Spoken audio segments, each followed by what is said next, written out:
Welcome to Marketing Talks by OSB, where I discuss hot marketing topics, advertising strategies, branding trends, and so much more with stellar guests. I am your host, Jessie. Let's dive in. Today I have Christopher Nehme with me, and you are the Associate Business Director at Leo Burnett. Hello, hello. Hello, hello. Thanks for joining us today. Pleasure to be here. I'm so excited about this specific episode because we're going to talk about old but gold ads. The best of their kind.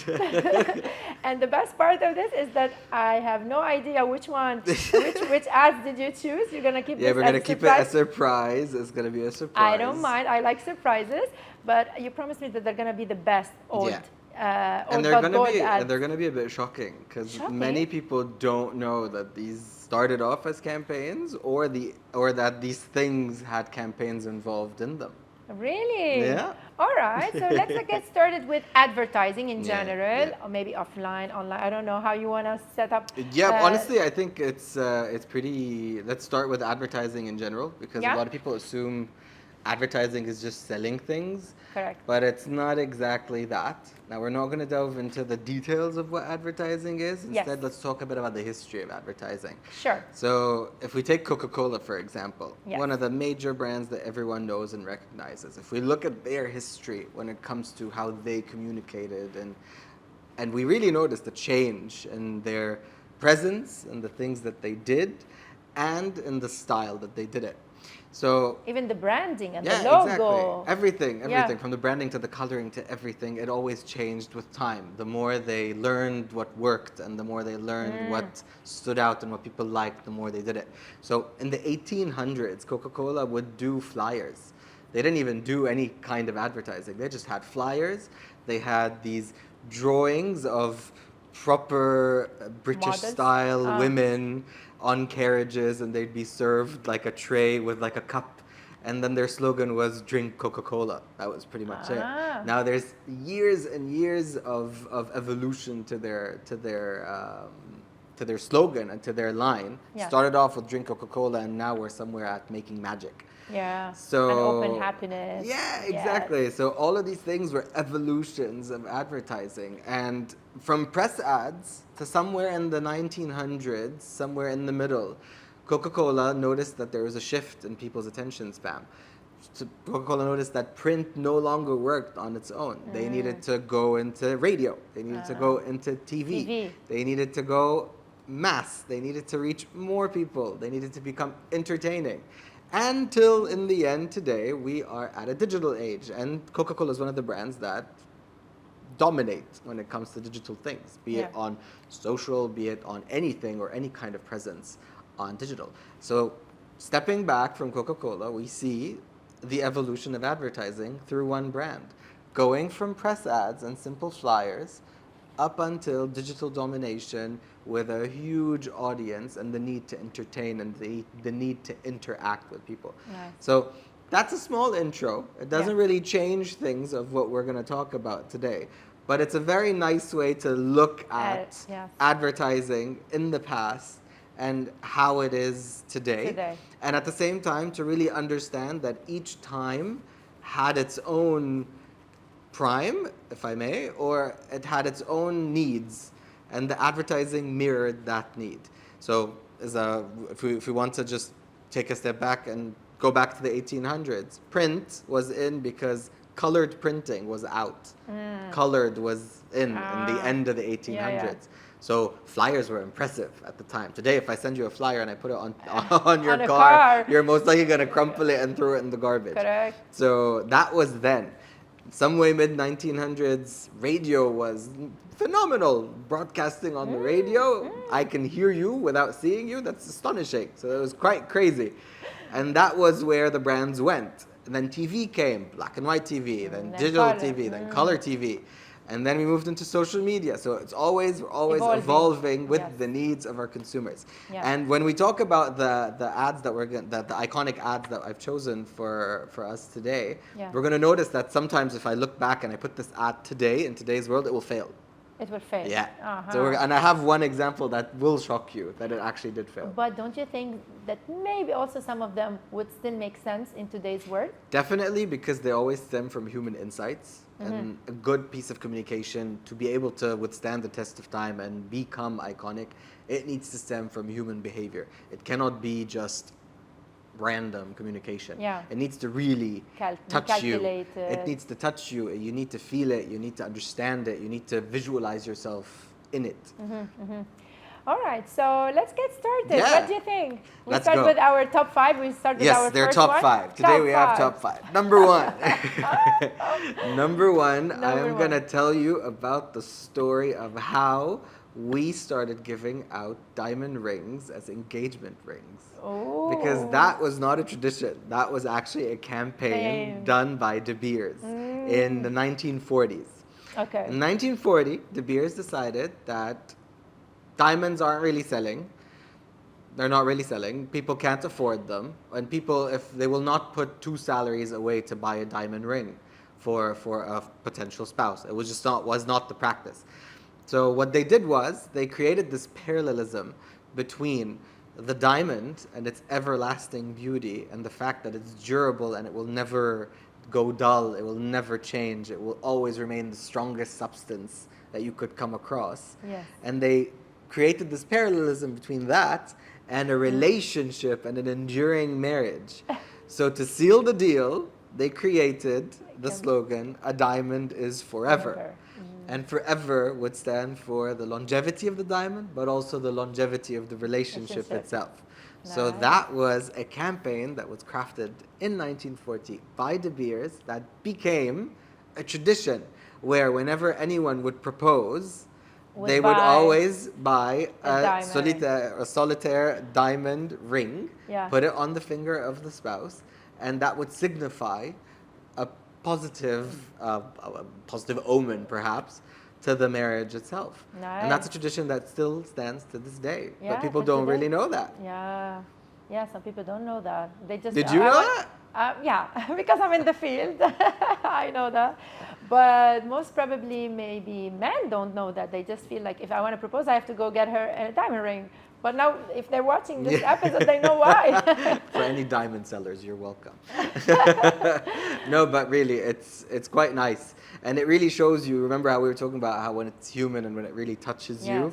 This touches you. I mean, you cannot deny the brilliance and beauty of a diamond, and you cannot deny or question the durability or the fact that the diamond is forever. Indeed, it's true.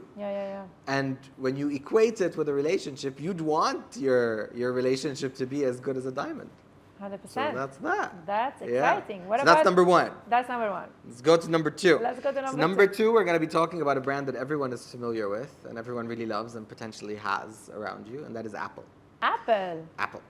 But not the iPhone. This goes way before the iPhone ever existed.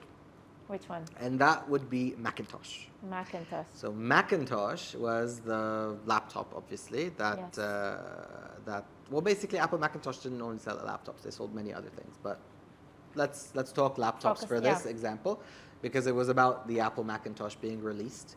And this was in 1984, which was the name of the campaign, 1984, by Apple. Okay. And during that period of time, IBM was the number 1 dominator in the market. Full on. No questions asked, no debate. So Apple wanted to really position themselves as different, better, innovative, revolutionary, change. And it really was what they were all about, because they brought something completely new to the table. So when they came in 1984 and created this campaign, they created a piece of content that is very iconic in our industry, which is creating a dystopian world where a big brother figure is controlling everyone. And everyone feels like, you know those zombie-esque movies where they're bald and completely gray and dead inside? They created that world, and they positioned Apple as a revolutionary heroine, a woman who would come and destroy this Big Brother screen Okay. that the guy was talking to the people. Oh. And basically create this revolution, this liberation from the oppressor that Whoa. currently has everyone's attention and has everyone under control. Wow. And that was 1984. If I were to describe the campaign, this is the best way to describe it. A revolutionary heroine who represented Apple was the one who would come and step change and really show that things are going to change. Yeah. There's someone new, there's something With new. a strong message. Now, yeah, it was a great message, and at the time, we're talking Yeah. 1980s, 84. it was not exactly like it is today. And fun fact, this copy itself Yes. was tested recently with consumers. Okay. We showed it to consumers, Did it and work? we asked them, what do you feel this is one of the most iconic campaigns in the world. How do you feel about this campaign when you see it now? Now? It failed miserably. Yeah, because they are already in the lead. Yeah. But it's not about that. It's about the message itself. Ah, How it was- it the was, film itself, the story. Would you believe this? Would you not believe this? Would you buy this? Would you be interested? Would you be intrigued? Would you create? Would this create the future Apple? Like if it were a brand called Orange that today came in and did this piece of communication and told us that we're under the control of Samsung and Apple. Would this fly? Would you believe this? And the answer was a flat no. Which really it really shows you that these campaigns were good at their time. Mm-hmm. And when people needed them, or when people really needed to have this eye opener that showed you that someone was controlling you, or that you're not necessarily free completely because you're monopolized by one provider that you're dependent on. Because anyone who needed computers needed IBM. Correct. You didn't have a choice. Yeah. So Apple came, revolutionized, and created this change through this very odd but very interesting piece of content. Nice. Let's jump to number 3. Number 3, cars. We're going to Cars. go to Volkswagen. Volkswagen was a very, how do I say this in the coolest way? They were whimsical in their tone. Okay. And they were really ballsy in the way, and like bold. They were really bold in the way they communicated. Okay. And the way they really wanted to stand out. So we're talking in the 1960s. 1960s, yeah. 1960s? Yeah. Okay. The 1960s. So this is something I don't know. Yeah. Let me So hear you. in the 60s, Okay. automotive companies would only communicate their best cars. The most luxurious big cars, leather seats, anything you could possibly imagine. The biggest cars, size, luxury, all that. Yeah. But no one really talked about what people really needed. People didn't really need luxury or didn't need anything. They needed something that was very functional. Yeah. Something that helps them, something compact, something different. Okay. And Volkswagen decided to be that. So they created this campaign called Think Small. And it's basically the best campaign you will see. It is a small video of a top view of what looks like a press ad. And then in comes a tiny beetle done by Volkswagen. It parks in the center of the page. It's this big. Okay. And we're talking A4. It's this big. Okay. And then it leaves. And then the person who drives it leaves the car and leaves, and it stops there. And what you hear is a narration of a guy from Volkswagen, or the brand Volkswagen, telling you, there are other companies that will start telling you that they're developing small cars and that they're listening and that they want you to have a compact solution. And that's a great idea. Yeah. It's a great idea that we've been doing for 21 years. The Volkswagen Beetle. It ends there. Nice. It was the tone of voice was never seen. So today, for any listener of ours that's listening, they're going to go like, yeah, but it's not that funny. It's not that daring. It's not that bold. It seems normal. Yes, in today's world, it's very normal. A lot of brands have cheeky tone of voices. They have funny ways of pulling each other's legs to really push each other around as brands. But before that, in the 60s, this was never heard of. Brands were serious. I'm a luxury brand. I'm a car brand. We are very serious people. We take ourselves seriously. We communicate seriously. We're correct. We don't play. Volkswagen came and played. They were like, no, we're not serious. our cars are small, our cars are cool, we're thinking small because we've thought small for 21 years and we're the best at it. Nice. So it was really different. And because of that, brands like Rolls-Royce and Porsche in the 60s changed their tone of voice and started to become more human, more approachable, more fun, more cheeky in the way that they said their Playful. message. Exactly, more playful. And from that, brands like today allow themselves to be playful. So all of this evolution starts in the 60s with this one campaign that you may not like if you look at it today. But this ad then was quite monumental for its time and really did step change that we today live with everyday brands. So we talked about one refreshment, one jewelry brand, one car, one IT brand, right? Yeah. What's the next one? The next one, I'm going to turn my page because I'm cheating. Yeah, take your time. But it's nice that I like the way that you're not just talking about those campaigns, but you're telling us also why they were successful and what we can learn from those all but gold ads. Yeah, exactly. Now, the next campaign that we're going to talk about is personally one of my favorites. Let's see. Because this was an aha moment even for me.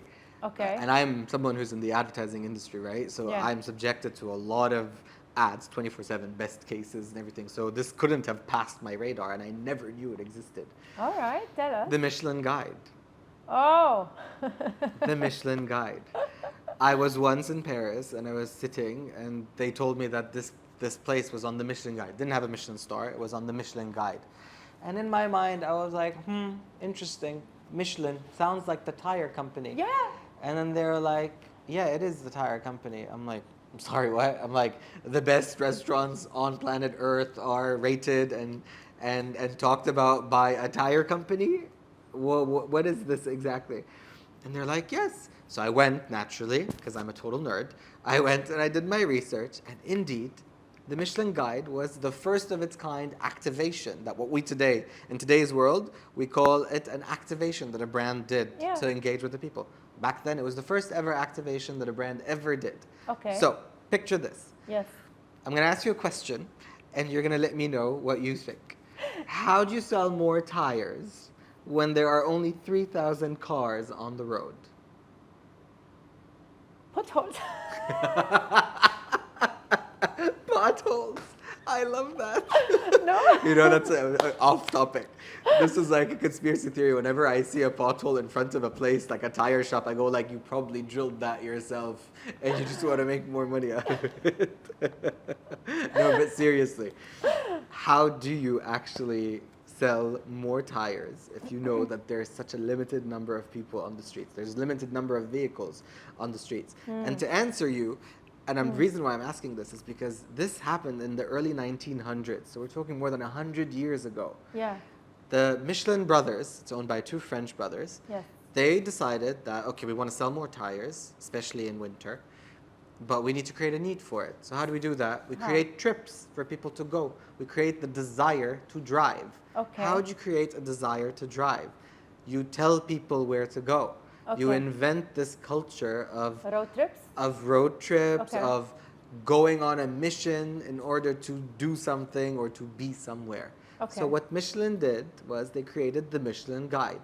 It started off as a book, a printout book, that basically tells you where the Michelin brothers recommend you try certain things. The best food that you could possibly try. Go on a trip, explore something new. We're preparing a list of places to go for you. Not just that, back then there were no such thing as maps and Google Maps. Yeah. Michelin Guide introduced ratings and maps of certain places. So Oh. maps to and from places so that they can really help you navigate your way.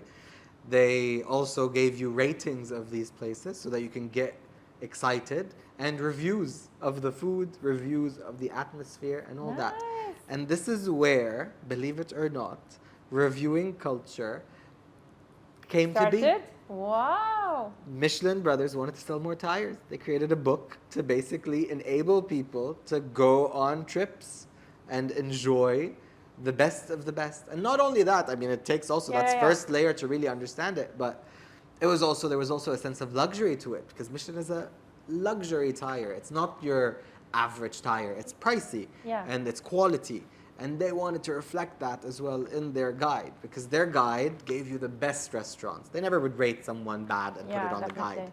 They would tell you where is the best place to have the best chicken, the best vegetables, the best everything. Nice. And they made your life easy on how to go. So they solved the problems of people.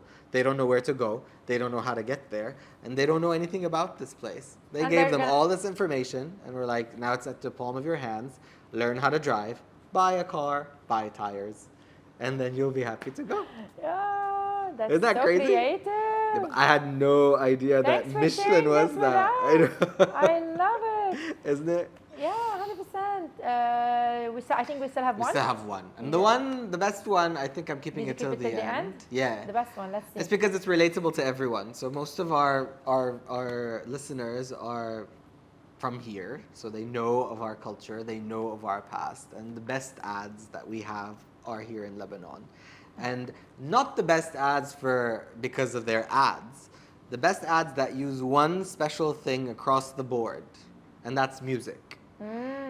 All the famous Lebanese ads are very famous and well known for their choice of music and how they make you feel and what you retain from them. Yeah. And I'm going to dissect them into 3 different generations of ads so that we can visualize them in that way. And then I'll focus on one ad that we had created actually at Leo Burnett Beirut, which Okay. I'm very proud of and I think is a brilliant sure you idea. are. So first generation of ads, we're talking the late 70s, beginning of the 80s, when Ilyas al-Rahbani, may he rest in peace, was with us and within the advertising scene, creating jingles and leveraging the best of the best to really spark interest and spark emotional connections with brands. So we're talking Picon, we're talking Clip, we're talking Mam, we're talking Rayovac, we're talking these really interesting brands and these interesting jingles that very much, they were simple messages, right? They were very "Shu battalitak Rayovac." That's all the ad says, but it says it in a very musical way that makes you smile. I'm smiling, you're smiling, and that's probably because it's our generation that listened to these. I mean, Oh, come on, I'm young. sure. The fact that you nodded when I said Rayovac already gave that away. Because most people listening to us are going to go like, what's Rayovac? What's Rayovac? Exactly. No, but really, like, going back to the point, these are iconic ads, not because the batteries were good. I mean, Yes. Rayovac was a battery, so is Duracell, so is everyone. But Rayovac's jingle really stuck with us. Picon's jingle, Jibnet Picon, Oh, everyone yeah. knows it, everyone sings it. Yes. And it's not because you love the brand. You may not eat Picon. Correct. You may hate Picon. You may Correct. have good experiences or bad experiences. But when you say Jibnet Picon to anyone, they will continue the song for you. And that's because it's ingrained in our culture. It's ingrained in our cultural fabric. And because they used to repeat it a lot. Imagine if Yeah. we're listening to the same jingles And they're over not, and over again. and they're not like the Trivago, like they don't repeat it and you're annoyed with it. They repeat it and it sticks in your head. You sing it. Yes. And fun fact, I used to work on Subliminal Picon. messaging at the end, I right? used to work on Picon in the past. Yeah. And whenever we had new campaigns for them and we'd add the jingle, I'd hum the jingle for a week and I'd be like, yo, no. It's Get it stuck out in of my my head. head. It's really stuck in my head. So really, this first generation of music really stepped change and it kept evolving from thereafter. So the late 80s introduced Nido, مع Nido ربيوا الولاد الصغار, which everyone who knows Nido or who consumed Nido Yeah. or is familiar with the brand knows this iconic nostalgic ad that really makes you smile, makes me at least yearn for my school days when my mother used to prepare a cup of milk in the morning. Yeah. Makes it true that, oh my God, yes, this was us, this is our lovely life, and this is how things go. And it's beautiful, it's pure, Yeah. it's very pure. Yeah. And the song sticks and it has meaning and it's beyond nostalgia, it really has meaning. And if I'm not mistaken, the mom was crying at the end of the ad. Yes, no? because the boy graduates. Waited, And during the graduation. So Manido ربيوا الولاد الصغار, they went from a tiny baby that you were taking care of, and then literally he kept growing.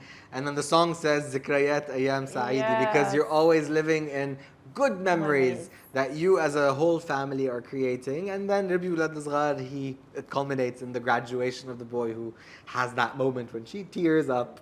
to see him finally there, like Yeah. 18 years Yeah. of growth. Yeah, yeah, So it's pretty iconic as a brand. And then you also have Conserva Stura, which is also during that same period, which everyone really remembers. And then you move into the 90s, where you have Kasat li Stura Jallab, the famous jingle from the Ramadan season, mostly. Yes, yes, yes. Kifreya A'tini Naya, which was basically just an ad of villagers.